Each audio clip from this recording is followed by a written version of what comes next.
এরকম 3 পায়ে দাঁড়িয়ে আছে, মানে সবে ওর মাথা উঁচু করেছে, সঙ্গে সঙ্গে বাঘের চোখ, আমার চোখ ঠিক।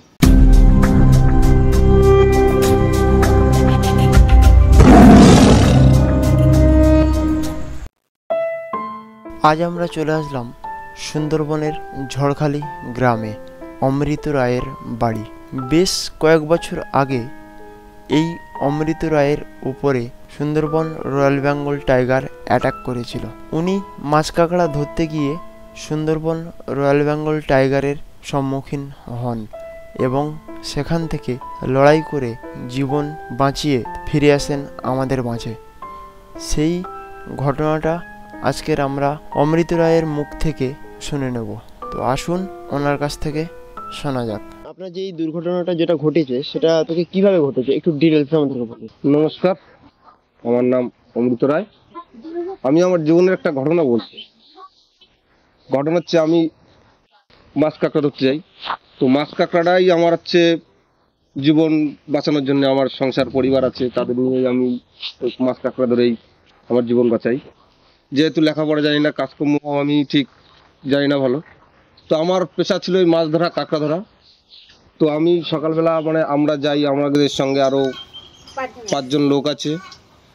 আমি যাই অন্য নৌকায়, তার একটা বোট আছে, ওই বোটে করেই আমরা প্রত্যেক দিন সকালে বাড়ি থেকে বেরোই ভাত নিয়ে। সারাদিন কাজ করি, সারাদিন কাজ করার পরে আবার আমরা কিন্তু সন্ধ্যেবেলা বাড়িতে ফিরে আসি। তো এইভাবেই আমরা যাওয়া আসা করছি, প্রত্যেক দিনই যাচ্ছি আসছি। ওই প্রত্যেক দিন 400 500, কোনো কোনো দিন 200, কোনো কোনো দিন হয় না, এরকমভাবেই আমরা যাওয়া আসা করি। তবুও যেতে হবে, সংসার বাঁচাতে গেলে খাটতে হবে। জানি জঙ্গলে বাঘ আছে, কিন্তু তা সত্ত্বেও আমাদের যেতে হয়, আমাদের বাঁচার তাগিদায়। তো ওই দিনটাই আমরা ঠিক একইভাবে আমরা বেরিয়েছিলাম কাঁকড়া ধরারই উদ্দেশ্য। তো আমরা কাঁকড়া ধরতে ধরতে ধরুন সকালবেলা গিয়েছি, গিয়ে খাওয়া দাওয়া করে নদী থেকে নেমেছি, তখন বাজে প্রায় 8টা। তো 8টার সময় যখন আমি নেমেছি, নামার পরে কাঁকড়া ধরেছি, তা ধরুন 5 জন লোক, তো 5 জন লোকে নেই করে প্রায় 5-6 কিলো কাঁকড়া পেয়েছি। পাওয়ার পরে এই খাড়ি থেকে আমি আর এক খাড়িতে গেছি। এই খাড়িটা যখন হয়ে গেছে, তো পাশেই আর একটা খাড়ি ছিল, সেই খাড়িতে গেছি আমরা। কিন্তু বাঘ উপরে ছিল কি না ছিল ঠিক আমরা বুঝতে পারিনি বা জানতেও পারিনি।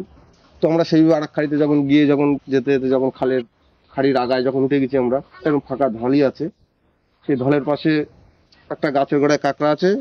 আমার শেষদা এবং বড়দা দুজনেই কাঁকড়া খুঁজছে। আমি ঠিক তার পাশে গিয়ে বসে বসে আমার স্প্রাই বানছি পার।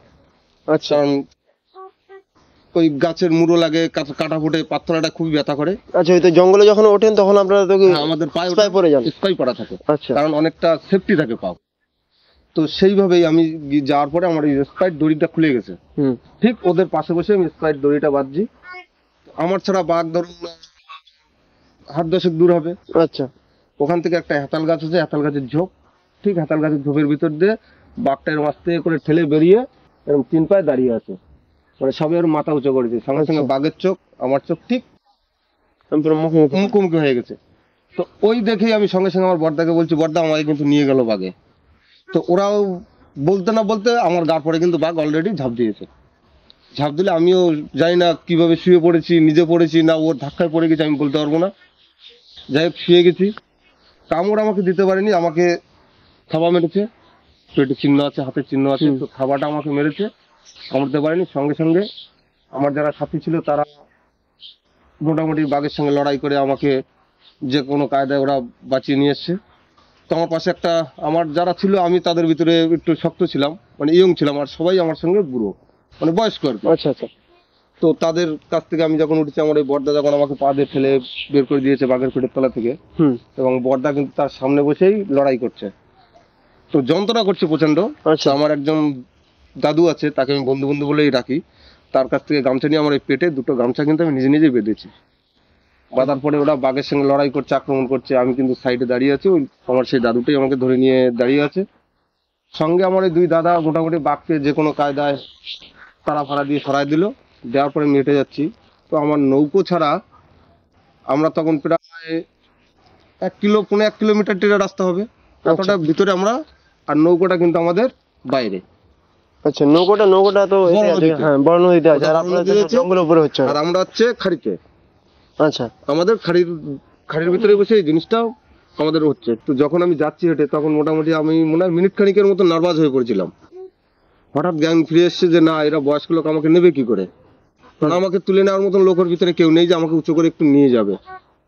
তো যে কোনো কায়দায় দুজনে ঘাড়ে পরে হাত দিয়ে মোটামুটি ওই অবস্থায় ঠিক আস্তে আস্তে আস্তে আস্তে আমরা নৌকোদ্দারে এসেছি। নৌকোদ্দারে আসার পরে মোটামুটি আমার যখন অ্যাক্সিডেন্টটা হয়ে গেছে তখন প্রায় 12টা থেকে 1টা, কি একটু হয়তো বেশিও হতে পারে, কারণ ততটা তো টাইম ধরা নেই, তবে একটা নির্ণয় একটা হবেই। আচ্ছা, একটা তো বাজবে, একটার উপরেও যেতে পারে। হ্যাঁ, আমাদের সকালবেলা বেলা ঠিক 1টা বাজে, তখনই আমার এই ঘটনাটা ঘটেছে। যাই হোক, ওরা আমার সাথীরা আমাকে যে কোনো কায়দায় বাঁচায় বাড়িতে ফিরিয়ে নিয়ে এসছে। আসার পরে সেখান থেকে আমাকে নিয়ে যায় হসপিটালে। তো হসপিটালে গিয়ে মোটামুটি আমি তো ওখান থেকে যখন আসি, আমি ঘাটে যখন এসেছি, আমার মনে হয় তখন তো মোটামুটি আস্তে আস্তে ব্যথায় মোটামুটি আমি খুব কাতর হয়ে পড়েছি। তো আমার মনে হলো যেন সন্ধ্যা হয়ে গেছে। 5টা সাড়ে 5টা মনে হয় বাজে, খুব সম্ভবত 5টা সাড়ে 5টা বাজে। আচ্ছা, কারণ এই ঘটনাটা এসে পর বাড়িতে আর সরাসরি কেউ খবর দেয় না, বাড়ির লোকজন একটু আতঙ্ক হয়ে যায়। তো আস্তে আস্তে লোকজন যারা যারা আছে থাকে, ভালো লোকজন, বিজ্ঞানী মানুষ, তাদের কাছে নিয়ে আলোচনা করেই যেতে হয়। আচ্ছা, সেইভাবেই নিয়ে গেছে আমাকে, সেইভাবেই চিকিৎসা হয়েছি বটে, কিন্তু ঠিক সেই পজিশন মতন চিকিৎসা হয়নি। আচ্ছা, তারপরে যে কাজগুলো করছি, আমি কাজ করতে গেলেও খুব কষ্ট হয়, কিন্তু কিছু করার নেই, গরিব মানুষ, করতে তো হবেই। আচ্ছা, আচ্ছা, আপনাদের যেখানটা অ্যাক্সিডেন্ট হয়েছিল ওই জায়গাটার নাম কি? ওই জায়গাটার নাম হচ্ছে সূর্যমণি। তো সূর্যমণি, ওটা কি জঙ্গল অনেকটাই ভেতরে? অনেকটাই ভেতরে। আপনি তো পাশ নিয়ে গিয়েছিলেন? আমাদের পাশ ছিল। আর আপনারা যে কাঁকড়া ধরছিলেন ওটা কি ওটা হচ্ছে আপনাদের জঙ্গলের উপরে উঠে যে গর্ত থাকে, সেই গর্ত থেকে? হ্যাঁ, জঙ্গলের উপরে যে গর্ত থাকে, ছোট ছোট গর্ত থাকে। আচ্ছা, ওই গর্তের ভিতর থেকে আমরা কাঁকড়া সংগ্রহ করি।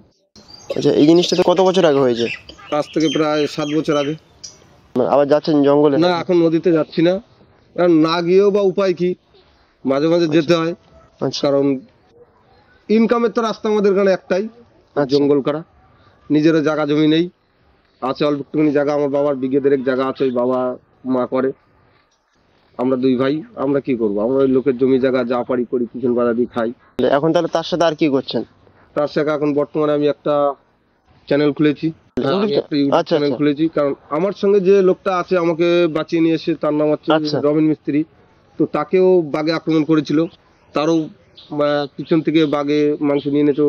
তার পিছনে ক্ষত আছে, 82খানা সেলাই আছে। বাবা, আপনার যে দাগগুলো আছে, দাগগুলো এইগুলো না? হ্যাঁ, এই একটা আছে, এই একটা আছে, এখানটা হালকা মুছে গেছে, এই একটা আছে, একটা আছে, টোটাল 5টা এখানে থাবা দিয়েছিল, আর এখানেও থাবা দিয়েছিল। যে এখানটা থাবা মেরেছে, এখানেও থাবা মেরেছে? হ্যাঁ, কামড়াতে পারেনি আমাকে। আচ্ছা, অ্যাকচুয়ালি আমি বাঘটা দেখেছি, মানে আমি দেখেছি ফার্স্ট। আচ্ছা, দেখেই আমার সঙ্গে যারা ছিল তাদের বলছে আমাকে কিন্তু বাঘে নিয়ে গেল। আমার বড়দা ছিল, বড়দা আমাকে কিন্তু বাঘে নিয়ে গেল, বলার সঙ্গে সঙ্গে বাঘ ঝাঁপ দিয়েছে, আর আমি ওইভাবে মাটিতে শুয়ে পড়েছি। উপস্থিত মতে যে বুদ্ধিটা করার দরকার করেছি, বেঁচে এসেছি। আমার কপালের যেটা আমার মা বাবার আশীর্বাদ আছে, তাই বেঁচে এসেছি। তো আমরা কিছু না করার উদ্দেশ্যে লাস্টে আমরা ইউটিউব চ্যানেল লেগেছি। তো আমাদের ইউটিউবের চ্যানেলের নামটা হচ্ছে সুন্দরবন ভাই ভাই ব্লগ। বাহ, মাছ ধরা ভিডিও দেন নাকি? হ্যাঁ, মাছ ধরি এবং কাঁকড়াও ধরি। এটাই আমরা এখন কি করব। আপনারা শুনলেন যে এই দাদার এখন একটা ইউটিউব চ্যানেল আছে। তো উনি আগে জঙ্গল করতো এবং সেখান থেকে এখন উনি তো মাছ ধরতে যায় ঠিকই, তবে সেইভাবে যায় না, মানে আশেপাশেই ধরে। এবং ওনাদের একটা চ্যানেল আছে সুন্দরবন ভাই ভাই ব্লগ। আমাদেরকে যেভাবে সাপোর্ট করেন ওনাকেও সেভাবে তোকে সাপোর্ট করবেন। ডেসক্রিপশন বক্সে ওনার চ্যানেলের তো লিঙ্ক দিয়ে দেবো, আপনারা অবশ্যই ওনার চ্যানেলটাকে সেইভাবে সাপোর্ট করবেন। তো আপনাদের কাছে রিকোয়েস্ট থাকলো যে একটা মানুষ আগে জঙ্গলে যেত এত রিস্ক নিয়ে, কিন্তু নিজের ফ্যামিলিকে সুস্থ রাখার জন্য, সেই মানুষটা আজকের কিন্তু তো মাছ ধরে ঠিকই, এখন উনি তো লোকাল এরিয়ায় ধরে এবং উনি তো নিজের একটা তো চ্যানেল খুলেছে। তো আপনারা অবশ্যই ওনাকে তো সাপোর্ট করবেন। বাহ, এছাড়া আর কিছু করি না, তো আপনারা অবশ্যই সাপোর্ট করবেন।